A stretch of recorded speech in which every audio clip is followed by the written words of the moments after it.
Growth in the tumours after all भन्छ त all options right भने बुझ्छ त pseudo tumour orbit are correct lateral orbital with treatment of choice भन्ने हुँदैन यो पहिल्यैदेखि नै थाहा भएको कुराहरू all of the following about histiocytosis are to except अब लिभर कहिलेदेखि हुन थाल्यो कहिले हुँदैन लङ्स नै हो नि त होइन जे कुरामा पनि होइन हिस्टोसाइटिसिस भयो भने जे भयो भने त्यही भएर त्यसै त अगाउँछ मेथड अफ त्यही अब पिन गऱ्यो भने के भन्छ गरेर आवाज निस्किन्छ त्यही भएर पिनियल ग्ल्यान्ड पिनबाट है त हेमाटोक्रिट भन्छ त हेमान्जियोब्लास्टोमा हुनु पऱ्यो which the following hyperostosis usually not seen अब के हुन्छ स्कल छ एउटा त्यहाँभित्र के भन्छ पालमा कसरी अब पालमा जे भए पनि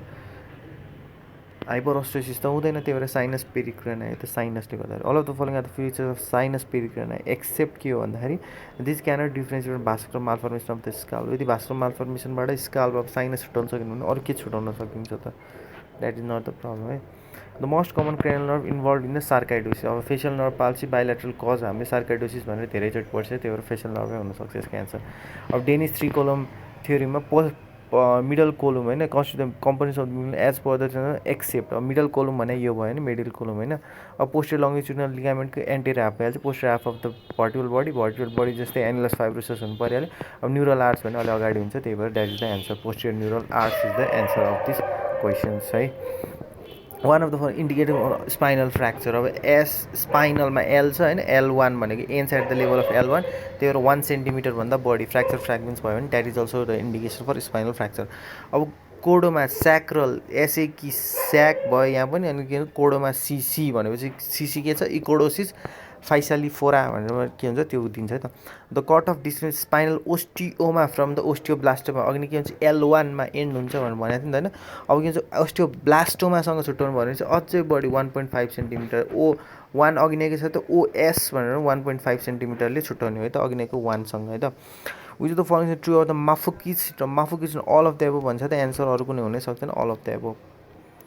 all of the following are true about epidermoid and dermoid अब के चाहिँ छुट्याउनु पर्दा इपिडर्मोइड होस् डर्मोइड भने एङ्गुलर डर्मोइड यस्तो हो कन्जेनाइटल हुन्छ इपिथेलियम र ग्ल्यान्डर सेक्रेसन बोथबाट हुने कुरै होइन यो सबै कुराबाट ग्रो हुनसक्छ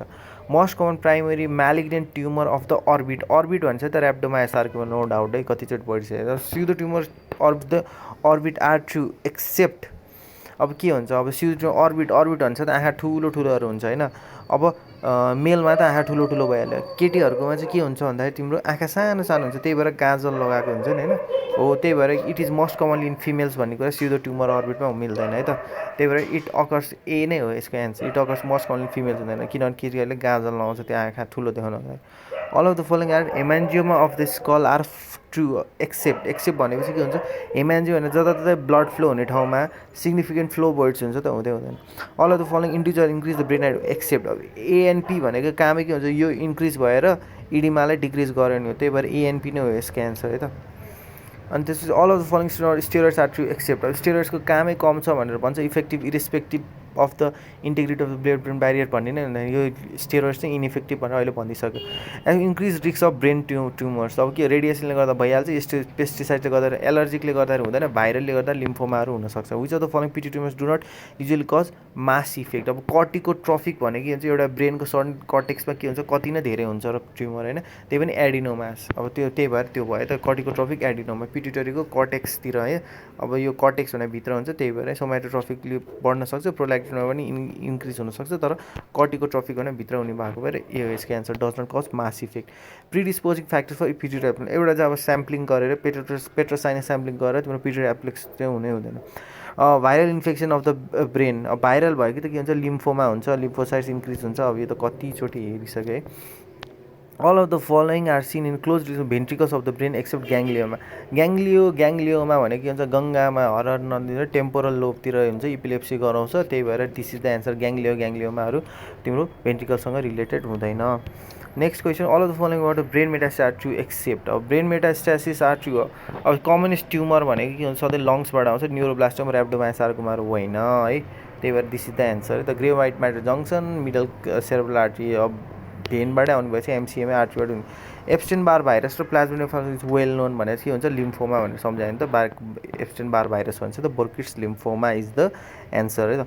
अनि एलसिजिज आर ट्रु अब के हुन्छ लो ग्रेड र हाई ग्रेड छुट्याउनु के हुन्छ हाई ग्रेड छ भने तिम्रो सिजर आउँदैन सिधै पेसेन्ट के हुन्छ एक्सपायरीतिर जान्छ है त instead of seizures in high grade gliomas is more हुँदै हुँदैन किन भन्दाखेरि पेसेन्ट एक्सपायर हुन्छ हामीले धेरै लिमिटेड रूपमा मात्र स्टडी हुन्छ त्यही भएर मोर हुने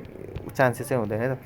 अर्को all of the following sub types of low grade gliomas except अब के हुन्छ नामै अब प्लियोमर्फिक र के हुन्छ प्रिमिटिभमा झुकिन्छ है त अब प्रिमिटिभ र प्लियोमर्फिकमा कुन चाहिँ बढी होला त अब प्रिमिटिभ भने पुरानोदेखि आउँदै आएको न्युरो एक्टोडर्मल ट्युमर भनेपछि त प्लियोमर्फिक भने झाट्ट भऱ्यो लो ग्रेड ग्लाइमाज एक्सेप्ट अब त्यही भएर के हुन्छ यो प्रिमिटिभ नै के हुन्छ न्युरो एक्टो पिनेट भनेको प्रिमिटिभ भएको भएर हाई ग्रेड हुन्छ भनेर सम्झिनु पर्यो history suggestive of lower cranial nerve palsy and also gait अब लोवर क्रेनियल नर्भ पाल्सी र गेट भन्ने साथै यो सेरेबेलम पन्सतिर इन्भल्भ भयो त्यही भएर के भन्छ डिफ्युज पोन्टाइन ग्लाइमा भनेर सम्झिनु पऱ्यो त क्रेनियल नर्भ भन्ने साथै ठाउँ पन्सै हो अब गेट डिफिकल्टी हुने ठाउँ सेरेबेलम हो पन्सकै अगाडिको ठाउँलाई भन्छ त्यही भएर डिफ्युज पोन्टाइन ग्लाइमा नै यसको एन्सर युगान्डाबाट आएको 2 विक्स भन्छ साथै के भन्छ यसो भाइरल साइरल सम्झिनु पऱ्यो अब त्यसले गर्दाखेरि के हुन्छ बर्किट्स लिम्फोमातिर गयो आँखातिर गऱ्यो प्रोप्टोसिस बनायो है त मेन कुरा के सम्झिनु पऱ्यो अलिकति भाइरलतिरहरू सम्झिनु पऱ्यो त्यसले गर्दा बुर्किट्स लिम्फोमाहरू बनायो भनेर सम्झे पनि हुन्छ small round cell tumour except glioblastoma भने आफै मर्ने मान्छे हो यसले स्मल राउन्ड सेल ट्युमर भन्ने होइन high risk of medulloblastoma except tuberous स्क्लेरोसिसले के हुन्छ भोक स्ट्राइड गराउँछ नट द मेडुलोब्लास्टोमा यो थाहा कुरा 9+1 भनेर यस्तो सुन्दाखेरि इपिन्डाइमोमा गर्ने हो भने के हुन्छ एपिन भने 1 जस्तो सुनिन्छ नि त होइन 1 इपिएन अनि त्यो 9+1 एरेन्जमेन्ट के भयो इपिन्डाइमोमा भयो त अब next question all of the following star haemangioblastoma of the brain are true except अब फर्स्ट चाहिँ के होला भन्दाखेरि तिम्रो it is seen in infratentorial अब हेमान्जियोब्लास्टोमा अघिदेखि हेमान्जियोब्लास्टोमा भने चाहिँ हाई भएको भएर it is not in the inferior compartment it is more common in supratentorial भनेर सम्झिनु पऱ्यो है त which of the following gives rise to precocious pseudo puberty अब स्युडो प्युबर्टी भनेर के हुन्छ भन्दाखेरि तिम्रो स्युडो के पिन गरेपछि के हुन्छ स्युडो लगाउने सजिलो हुन्छ नि त्यही भएर सम्झिनु पऱ्यो स्युडो प्युबर्टी पिन गर्नलाई पिनियल ट्युमर्सहरूमा चाहिँ के हुन्छ पिनियल ट्युमर्स भनेर सम्झनु which of the following markers is present in the serum of pineal अब पिनियल पिनी गरेपछि बच्चा जन्मिन्छ त्यो भनेको हुन्छ फिटस हो alpha feto protein is a marker अब मोडिफाइड च्याङ क्लासिफिकेसनले के गर्छ स्टेज 2 भनेको चाहिँ 1 2 3 4 भनेर सम्झिनु पऱ्यो है त स्टेज 2 मा चाहिँ के हुन्छ भन्दाखेरि तिम्रो 4 भनेको फोर्थ भेन्ट्रिकल हुनु पऱ्यो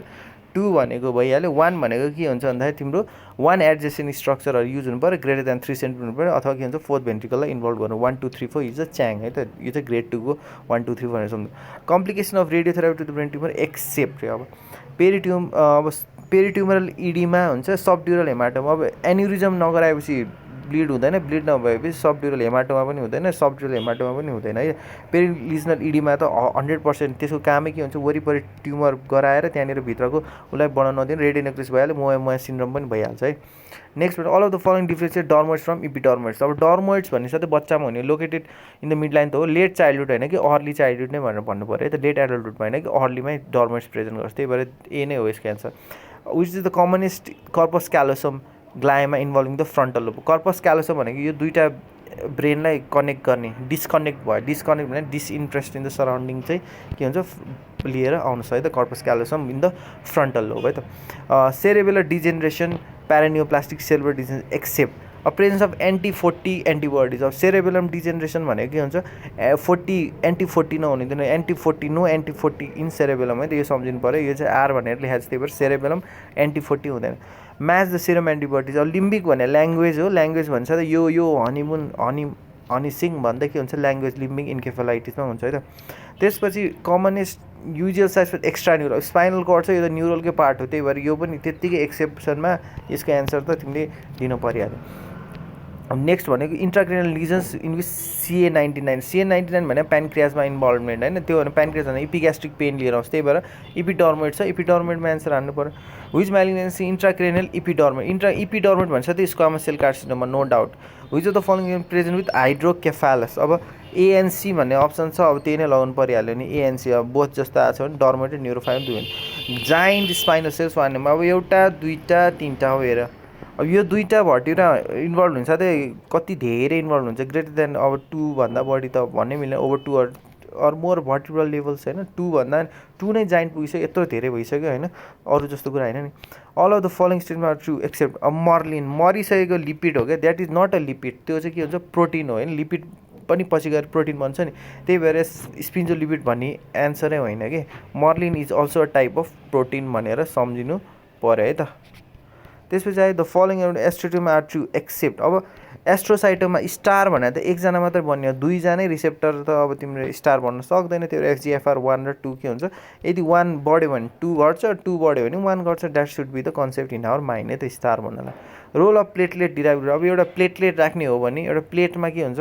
अब प्लेटमा बनाउने के हुन्छ, अब प्लेटै त हो, प्लेट भनेको के हुन्छ स्टारहरू बनाउने के हुन्छ, प्लेटहरूमा खाना खाएर प्लेट बनाउँदाखेरि नै के हुन्छ स्टार बन्छ भनेर थाहा पाइसकेपछि this I would like to conclude. Thank you so much.